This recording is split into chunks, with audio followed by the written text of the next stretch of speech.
Les amis, bienvenue dans cette nouvelle vidéo. Suite au module de civilisation, aujourd'hui le cours numéro 2 consacré à Rome. Bon, Rome, origine de Rome. Rome est située dans la région de Latium, dans la centre-ouest de l'Italie. La ville elle-même est construite sur la rive du fleuve de Tibre, ce qui en faisant un site favorable pour le commerce et la défense.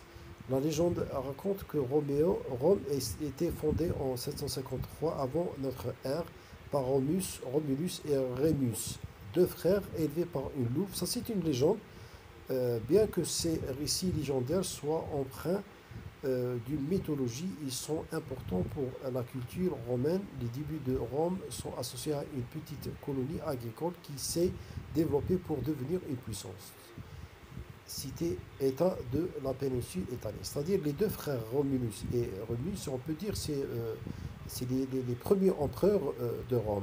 L'instauration de la République de Rome, à Rome, la République romaine a été établie en 709 avant notre ère, c'est-à-dire le début de l'instauration, au début de l'ère et de l'âge et de la période des Romains. Euh, voilà, après l'expulsion du dernier roi, Tarquin le Superbe. La République romaine a été un système politique complexe basé sur le contrôle du pouvoir par le Sénat. Voilà, il y avait, c'est-à-dire le gouvernement, si on peut dire, il n'y avait pas un gouvernement, il y avait un Sénat qui est composé, je dirais, de gens qui sont nobles, bien sûr, hein, et ils étaient des sages, des gens qui savent bien sûr, la question cruciale et fondamentale évoquée, c'est la guerre. C'est la guerre, comment, voilà, la guerre et la défense et la sécurité, bien sûr. Les magistrats élus à la participation civique des citoyens, cette période a vu l'émergence de nombreux principes juridiques fondamentaux qui ont influencé le système juridique. La République romaine était un système politique complexe qui a évolué sur plusieurs siècles. C'est-à-dire, si on parle de la République romaine, était un système politique complexe qui a évolué, qui a pris, je dirais, l'ampleur avec le temps. Voici un aperçu de son fonctionnement général. Bon, avant de parler de la République, par rapport à Rome, je crois qu'il y a trois périodes, hein, trois périodes. La période je crois, l'Empire, hein, la République, et une autre période que j'ai oubliée, mais je vais la collecter euh, un, une minute, un instant. Voilà, j'ai trouvé le cours. Voilà. Qu'est-ce que la Rome antique? La Rome antique désigne à la fois la ville de Rome, située au centre de la péninsule italienne, etc., etc. On a cité ça tout à l'heure. Maintenant, si on parle de, je dirais, les différents, si on peut dire, régimes politiques dans Rome. À Rome, il y avait ce qu'on appelle la monarchie romaine de 753 à 509. Puis vient une autre période, la République romaine, de 509 à 27, et puis l'Empire romain. Hein, ça, c'est l'histoire ou bien l'incarnation des régimes politiques. On va terminer notre cours, voilà. On est arrivé à, voilà, la République romaine. La République romaine, comment elle est composée, comment elle se fonctionne, ou bien elle est fonctionnée, etc. Et la loi, comment fonctionne dans cette République. Vous avez ces composants, voilà. Vous avez les magistrats et élus. Deux, vous avez le Sénat, vous avez l'Assemblée populaire. Et vous voyez que je suis en train de, je dirais, de dire pourquoi pour ne pas perdre de temps.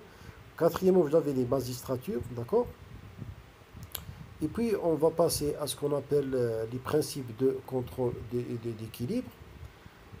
La citoyenneté romaine, législation, armée et défense, décentralisation. Puis vous avez Rome et son empire. Hein, Rome et son empire, il faut bien distinguer entre Rome et son empire. Il y a une grande différence. Après plusieurs siècles de conquête militaire, Rome est devenu un empire en 27 avant notre ère, avec l'avènement d'Auguste. Et l'Empire romain s'est étendu sur grande partie du monde méditerranéen, englobant des régions d'Europe, l'Afrique du Nord, Moyen-Orient. Il a duré plus de 400 ans, 400, et a laissé un héritage durable en matière d'administration, l'ingénierie, de culture et commerce. Bon, ici j'ajoute quelque chose de très important par rapport à, c'est-à-dire à l'Empire romain. Il y avait pas que l'Empire romain de l'Occident, il y avait aussi l'Empire romain de l'Orient, hein. Il y avait aussi l'Empire romain, l'Empire byzantin. Tous ces empires, ils étaient sous le commandement et la directive, si on peut dire, de Rome. Rome et ses dieux. Voilà, maintenant on va évoquer les idoles de Rome. Bon, il faut savoir que si on n'a pas cité dernière fois par rapport aux idoles de la Grèce antique, mais c'est pas grave, j'ai trouvé le cours, on va faire connaissance, il n'y a pas de problème. Bon, si on parle des idoles, on parle de Grèce, hein, vous avez la mythologie grecque romaine, ensemble des dieux qui y habitent. Bon, vous avez ce qu'on appelle l'Olympe. Qu'est-ce que ça veut dire l'Olympe? L'Olympe, c'est les Grecs, c'est un séjour des dieux dans la mythologie grecque romaine. Ensemble des dieux qui y habitent. Écoute, romaine, j'ai ajouté romaine parce que, pourquoi? Parce que la civilisation romaine, elle puise de la civilisation grecque. Ils avaient aussi ce qu'on appelle leur Olympe. Olympe, c'est un lieu où ils vénèrent leur idole, leur dieu, etc. On cite par exemple des idoles, vous avez Zeus, dieu de ciel et de la foudre, ça c'est par rapport à les Grecs, hein. Il ne faut pas mélanger. Vous avez Héra, c'est une déesse, c'est pas un dieu, du mariage et de la fécondité. Vous avez le Poséidon, dieu de la mer, Hadès, dieu des enfers, Estia, bien Estia, ouais, Estia, divinité du feu, sacré et du foyer, c'est une déesse également, et Déméter, déesse de la terre et fertilité. D'accord? Et par rapport aux dieux et les idoles de la Rome antique, je vais vous citer quelques-uns. Par exemple, par rapport aux Romains, les Romains, ils ont pas changé, c'est-à-dire par rapport à leur idole, mais ils ont juste ajouté si on peut dire, leur marque, leur façon de méditer, si on peut dire. Mais si on remarque, si on fait une analyse, on trouve la même, c'est-à-dire la même structure par rapport à leur comment vénérer ou bien à leur religion, si on peut dire. Ils avaient les divinités des premiers Romains, par exemple, vous avez Numina, et ont rapidement disparu en raison de leur caractère abstrait et s'opposent à l'anthropomorphisme grec. Malgré l'influence hellénistique, plusieurs divinités locales ont subsisté, notamment dans le culte de Janus, de Saturne, de Caranus et de la culture privée de Vesta et des dieux Lares. Et on a dit tout à l'heure que eux, ils ont pas changé, ils ont juste pris c'est-à-dire la même façon chez les Grecs et ils ont ajouté quelque chose et voilà. Par exemple, on cite quelques divinités. Vous avez Vulcain, identifié au dieu grec, et Phaistos est le dieu forgeron.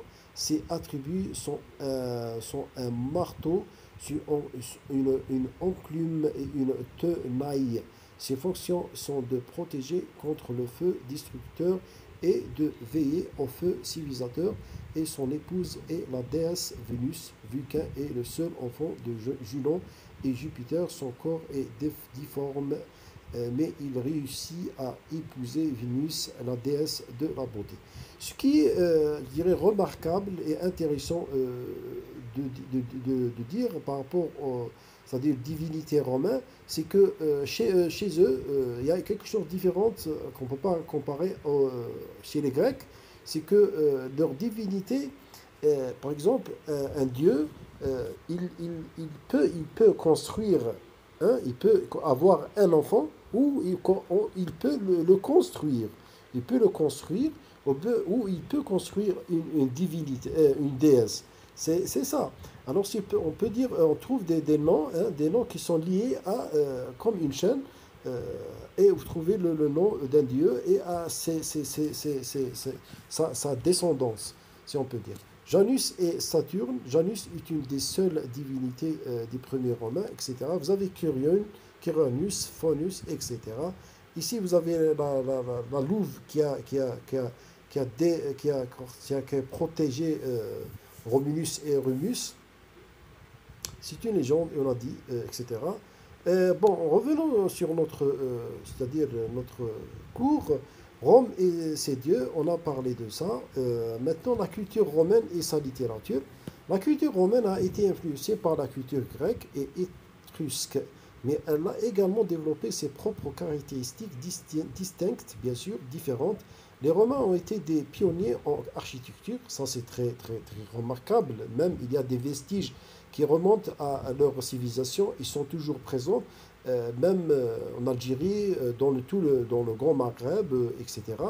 Les aqueducs et les routes ont droit notamment à le code justinien en philosophie comme le stoïcisme de Sénèque et Marc Aurèle en art mosaïque, sculpture. Et ce sont des noms qui représentent des arts. Voilà. La littérature romaine est riche avec les écrivains tels que Virgile, l'auteur l'Iliade, Cicéron, c'est un romain. Il est connu dans le domaine de la linguistique et par rapport à la civilisation aussi. Et même, il est évoqué un brillant orateur et homme d'État. Jules César, auteur de commentaires sur la guerre des Gaules. Tacite, historien et auteur des Annales et bien d'autres. La poésie, la philosophie, les œuvres historiques ont joué un rôle central dans la culture romaine. Les empereurs romains. L'Empire romain a été dirigé par une série d'empereurs, certains célèbres pour leur règne prospère, d'autres pour leur tyrannie. Parmi les empereurs les plus notables figurent Auguste, Trajan, Adrien, Marc Aurèle, Constantin le Grand et bien d'autres. L'Empire a connu des périodes de paix et de prospérité, mais aussi des conflits internes et des invasions extérieures. Et aussi ce qui remarque, ou bien qui représente, ou bien qui distingue les empereurs romains, bien sûr leur tyrannie, ils étaient des tyrans despotiques et dictatorial, hein, des dictateurs.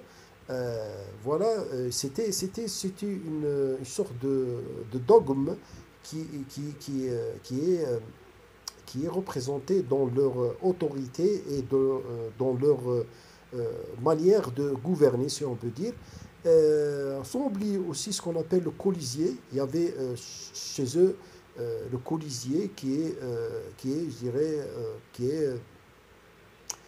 ce n'est pas juste un rituel ou bien quelque chose pour divertir les empereurs et les rois romains. C'était quelque chose qui a, de l'importance par rapport au peuple romain et aussi dans le monde entier dans cette période. C'était un lieu où il ramène des gladiateurs voilà, et il achète des gladiateurs c'est-à-dire pour une sorte, d'une part, c'est une sorte d'offrande au Dieu, hein, au Dieu c'est-à-dire il organise cette manifestation ou bien cette compétition, hein, cet événement qui se déroulera dans ce qu'on appelle ce lieu, le Colisée. Et c'était d'une part, on a dit un rite pour les divinités, pour offrir des offrandes, etc. Et d'un autre côté, pour apaiser un peu, je dirais,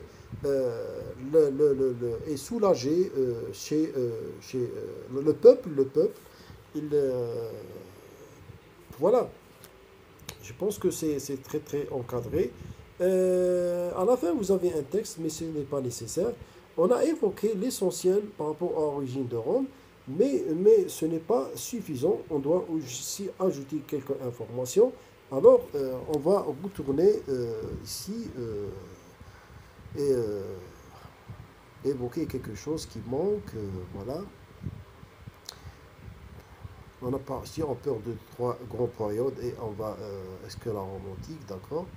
Bon, ici, permettez-moi de vous lire les trois grandes périodes de la Rome antique, c'est-à-dire comme quelque chose que vous devez l'ajouter par rapport.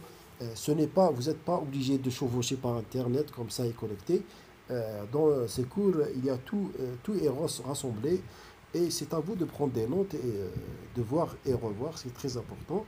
Bon, la Rome antique a connu trois grandes périodes en lien avec les régimes politiques mis en place à Rome.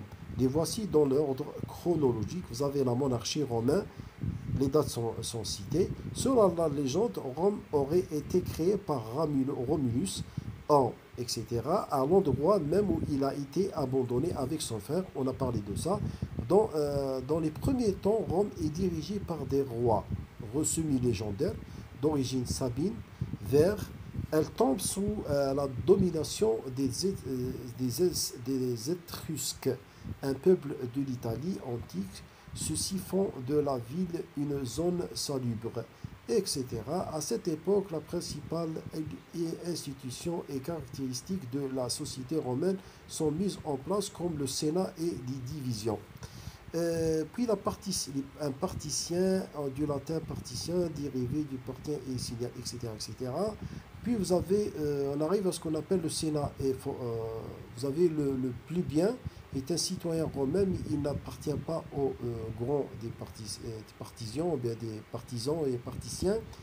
Le Sénat est formé à l'origine par les membres des premières familles, romains, etc. Puis on arrive à la période 2, qui est la République romaine. Et je vais essayer juste de lire l'essentiel. La République romaine, hein, Rome devient une république dans ces dates. Hein, en 509 avant Jésus-Christ, Rome devient une république. Le terme est issu du latin republica, soit là. Re veut dire soit, publica veut dire là. Chose publique, c'est-à-dire l'affaire de tout. La République romaine dure pendant près de 5 siècles. Ah, vraiment, c'est très long. Le pouvoir est entre les mains des magistrats, du Sénat, du peuple, où se rassemblent en assemblée. D'accord? Et vous avez les commis, citoyens élus, et vous avez, ça c'est différents, je dirais, partisans et membres de cette république. La période de république, voilà. Puis on arrive à l'Empire romain, de 27 à 476. En 27 avant Jésus-Christ, le Sénat confère à Octave le titre d'Auguste, soit le bien heureux. Celui-ci fait mine et a conservé les prérogatives des magistrats et les prérogatives, c'est-à-dire les règles des magistrats et du Sénat, mais dans les faits, il concentre tous les pouvoirs. Il est le premier empereur romain du latin impérateur général Victor. C'est-à-dire le premier impérateur, c'était cet homme du nom de Auguste.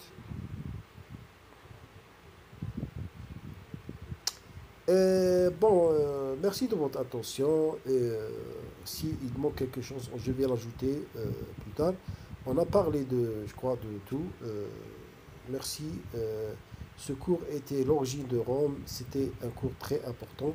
Et je vous laisse.